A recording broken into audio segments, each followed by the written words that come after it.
ये कहानी है उस शख्स की जिसने पूरे हिंदुस्तान को पहली बार सुपरस्टार शब्द से रूबरू कराया।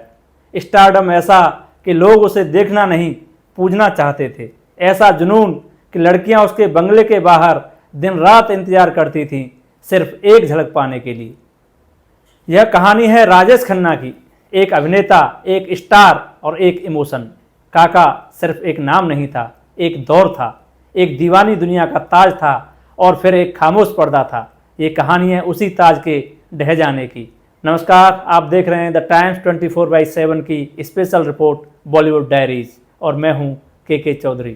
राजेश खन्ना एक टैलेंट कॉन्टेस्ट जीतने के बाद फिल्मों में आए थे और कॉन्ट्रैक्ट के मुताबिक 12 प्रोड्यूसर को उन्हें अपनी अपनी फिल्मों में लेना था। प्रोड्यूसर के उस ग्रुप को यूनाइटेड प्रोड्यूसर के नाम से जाना जाता था और शोले बनाने वाले जीपी सिप्पी उस ग्रुप के हेड थे। जब दूसरे एक्टर स्टूडियो दर स्टूडियो अपने जूते घिसकर संघर्ष कर रहे थे, राजेश खन्ना अपनी इम्पाला कार में फिल्म स्टार बनने के लिए संघर्ष कर रहे थे। उनकी पहली 3 फिल्में आखिरी खत, राज और बहारों के सपने फ्लॉप हो गई, जबकि उन्हें चेतन आनंद, नरेंद्र बेदी और नासिर हुसैन जैसे प्रोड्यूसर ने बनाया था। सही मायनों में तब राजेश खन्ना का स्ट्रगल शुरू हुआ था, क्योंकि इन 3 फिल्मों के फ्लॉप होने के बाद कोई भी प्रोड्यूसर उनके साथ फिल्में नहीं बनाना चाहता था और जो बनाने वाले भी थे उन्होंने भी फिल्म कैंसिल कर दी थी। फिर आई आराधना फिल्म की 8 रील की शूटिंग पूरी होने के बाद शक्ति सामंत भी राजेश खन्ना को फिल्म से हटाना चाहते थे। क्योंकि डिस्ट्रीब्यूटर उन पर दबाव बना रहे थे। कोई भी डिस्ट्रीब्यूटर आराधना फिल्म खरीदने के लिए तैयार नहीं था, इसलिए शक्ति सामंत उन्हें आराधना से हटाना चाहते थे। मगर बाद में उन्होंने अपना इरादा बदला और राजेश खन्ना के साथ ही फिल्म पूरी की। हीरोइन थी शर्मिला टैगोर, जिनके साथ आगे चलकर राजेश खन्ना ने 12 और फिल्में की। आराधना जब रिलीज हुई तो पहले दिन के पहले शो यानी 12 बजे वाले शो में कोई नहीं आया, लेकिन शाम का शो हुआ हाउसफुल। उसके बाद तो राजेश खन्ना की हर फिल्म सुपरहिट हुई। एक ऐसा भी वक्त था जब मुंबई का लगभग हर बड़ा थिएटर राजेश खन्ना की ही फिल्म चला रहा था। कुछ फिल्में तो 75 से 100 हफ्तों तक चली। उनकी बुरी से बुरी फिल्म भी सिल्वर जुबली बनाती थी, इतना था उनका क्रेज। ये पूरी तरह से पागलपन था। राजेश खन्ना के बाद वैसा स्टारडम किसी ने नहीं देखा, शायद अमिताभ बच्चन ने भी नहीं। सुपरस्टार बनने के बाद राजेश खन्ना ने ज़्यादा पैसे मांगना शुरू कर दिया। वो 10 लाख रुपए प्रति फिल्म की डिमांड करने लगे।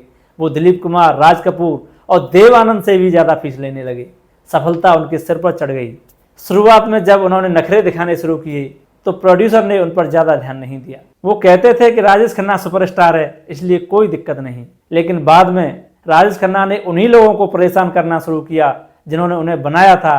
कई दफ़ा सुबह जल्दी शूटिंग रखी जाती थी, लेकिन राजेश खन्ना का दिन तो दोपहर 3 बजे शुरू होता था। उन्हें कोई फ़र्क नहीं पड़ता था इस बात से कि लोग सेट पर उनका इंतजार कर रहे हैं। वो खुद को भगवान समझने लगे थे और सोचते थे कि कोई उनसे सवाल करने की हिम्मत नहीं कर सकता। वो बहुत अच्छे कलाकार थे। आप उन्हें उनके डायलॉग दीजिए, वो पूरे दिन का काम कुछ घंटों में निपटा देते थे। इसलिए प्रोड्यूसर पैसे का नुकसान होने के बावजूद कोई शिकायत नहीं कर पाते थे, क्योंकि जब फिल्म रिलीज होती थी तो सारा पैसा रिकवर भी हो जाता था। उनकी सभी फिल्में हिट हो रही थी। ये सब लगभग 10 साल तक चला। पूरे भारत से बहुत सारी लड़कियां आती थीं और उनकी एक झलक पाने के लिए उनके बंगले के सामने 2 से 3 दिनों तक खड़ी रहती थी। वो जानबूझकर उन लड़कियों को इंतजार कराते थे और फिर जब वो खिड़की पर आते थे तो लड़कियां जैसे पागल हो जाती थी, कोई तो बेहोश भी हो जाती थी। जब उनकी कार उनके बंगले से बाहर आती थी तो लड़कियां उनकी कार रोक लेती थी। लिपस्टिक के निशानों से उनकी कार ढक जाती थी। राजेश खन्ना ने जीन्स व पैंट पर कुर्ता पहनने का ट्रेंड शुरू किया था। आज तक वो ट्रेंड चल रहा है। वो अंजू महेंद्रू को डेट कर रहे थे। अंजू महेंद्रू उनके साथ भी रहने लगी थी। बाद में उन्होंने अंजू महेंद्रू को एक बंगला भी गिफ्ट किया। उसी बंगले में अंजू महेंद्रू आज तक रहती हैं। उन्होंने देखा कि डिम्पल कपाड़िया ज़्यादा पॉपुलर हैं तो उन्होंने डिम्पल कपाड़िया से शादी कर ली। डिम्पल भी राजेश खन्ना की बहुत बड़ी फ़ैन थी और वो भी उन हज़ारों लड़कियों की तरह कभी राजेश खन्ना के बंगले के सामने खड़ी हुई थी। उस वक्त तक राजेश खन्ना का कैरियर ढलान की तरफ आने लगा था, तो उन्होंने सोचा कि डिम्पल से शादी करने से वो लाइमलाइट में बने रहेंगे। लाइमलाइट में बने रहने के लिए वो कुछ भी करने को तैयार थे, लेकिन उन्होंने डिम्पल का भी ख्याल नहीं रखा। उनके ढेर सारे चमचे थे जिनका एक ही काम था, उनकी ईगो को सींचते रहना। उन्हें इसी काम के राजेश खन्ना से पैसे मिलते थे। वो रोज़ सुबह घर आ जाते थे। डिम्पल को उनकी खातिरदारी करनी पड़ती थी, उनके लिए ड्रिंक और खाने की व्यवस्था करनी पड़ती थी। डिम्पल वो सब बर्दाश्त ना कर सकी और एक दिन अपनी दोनों बेटियों को लेकर वहाँ से चली गई। लेकिन राजेश खन्ना ने कभी डिम्पल को गलत नहीं कहा, कभी कोसा नहीं। जिंदगी के आखिरी दिनों में उन्होंने डिम्पल कपाड़िया से माफ़ी भी मांगी थी। एक फिल्म थी जिसका नाम था मजनू। उस फिल्म को राजेश खन्ना के साथ कमाल अमरोही बना रहे थे। उस फिल्म का बड़ा ही ग्रैंड मुहूर्त रखा गया था। पूरी फिल्म इंडस्ट्री को इनवाइट किया गया था। राखी उस फिल्म की हीरोइन थी, लेकिन वो फिल्म कभी नहीं बन पाई। डिम्पल से शादी करने के बाद उनका कैरियर ढलता चला गया, लेकिन उन्होंने कभी अपनी फीस कम नहीं की और ना ही अपना एटीट्यूड बदला। राजेश खन्ना जया भादुड़ी के अच्छे दोस्त थे और जया तब स्ट्रगलिंग अमिताभ बच्चन से मोहब्बत करती थी। राजेश खन्ना खुलेआम जया से कहते थे कि उनके साथ मत घूमा करो, क्यों तुम इस आदमी के साथ घूमती हो, तुम्हारा कुछ नहीं होगा। नमक हराम के बाद अमिताभ बच्चन की सफलता से राजेश खन्ना बहुत ज़्यादा घबरा गए थे। उन्होंने अपने प्रोड्यूसर से एक बड़ी फिल्म बनाने को कहा ताकि वो दिखा सकें कि आज भी वो एक बड़े एक्टर हैं। अमिताभ बच्चन के उदय से राजेश खन्ना इतने डिप्रेस्ड हुए थे कि उनके भीतर सुसाइडल टेंडेंसीज आने लगी थी। उनके एक करीबी दोस्त ने बताया था, एक दिन वो अपने घर के टेरेस पर गए और बहुत ज़ोर ज़ोर से रोए। वो अमिताभ बच्चन की इंसल्ट करते थे। जब वो और जया भादुड़ी बावर्ची में काम कर रहे थे तो अमिताभ बच्चन वहाँ जया से मिलने आते थे। राजेश खन्ना अमिताभ बच्चन को पूरी तरह इग्नोर कर देते थे। जया को उनकी ये बात बहुत बुरी लगती थी। एक दिन गुस्से में जया ने राजेश खन्ना से कहा कि देखना एक दिन ये कहाँ से कहाँ होगा और तुम कहाँ होगे। जया की ये बात सच साबित हुई। ये घटना रंजीत स्टूडियो में हुई थी। बाद में राजीव गांधी ने उन्हें पॉलिटिक्स ज्वाइन करा दी। अपना पहला इलेक्शन वो लाल कृष्ण आडवाणी के खिलाफ लड़े और बहुत मामूली अंतर से हार गए। लेकिन बाद में जब LK आडवाणी ने नई दिल्ली सीट छोड़ दी और उस पर बाई इलेक्शन हुए तो उन्होंने शत्रुघ्न सिन्हा को हरा दिया। उन्हें पॉलिटिक्स के बारे में कुछ नहीं पता था, इसलिए उन्होंने कुछ काम भी नहीं किया।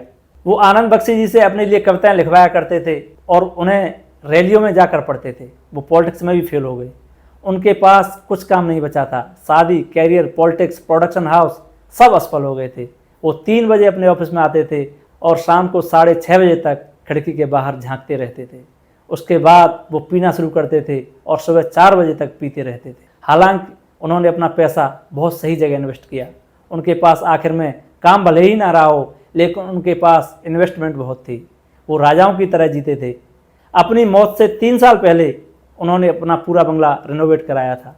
उनका बंगला किसी महल जैसा दिखता था। लोग ये भी कहते हैं कि उनके दामाद अक्षय कुमार ने वो बंगला रिनोवेट कराया था, लेकिन उन्होंने अपना बंगला खुद रिनोवेट कराया था। उनकी बेटियां अब उनके बंगले को राजेश खन्ना म्यूजियम में कन्वर्ट करना चाहती हैं। यहाँ आपको एक मज़ेदार बात और बताते चलें। एक बार बिग बॉस के मेकर्स राजेश खन्ना से मीटिंग करना चाहते थे।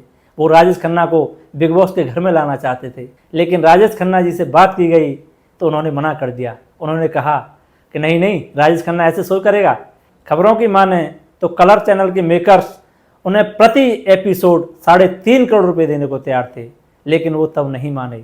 लेकिन कुछ दिनों बाद उन्होंने कलर्स वालों को फ़ोन किया और उन्होंने कहा कि वो बिग बॉस के शो में जाना चाहते हैं, मगर तब तक कलर्स टीवी वाले अपना मन बदल चुके थे। उनकी मौत से 2 से ढाई महीने पहले उनके एक करीबी दोस्त ने उनसे पूछा कि आपको हुआ क्या है, तो उन्होंने जवाब दिया, अगर गालिब दारू पीकर मर सकता है तो राजेश खन्ना क्यों नहीं।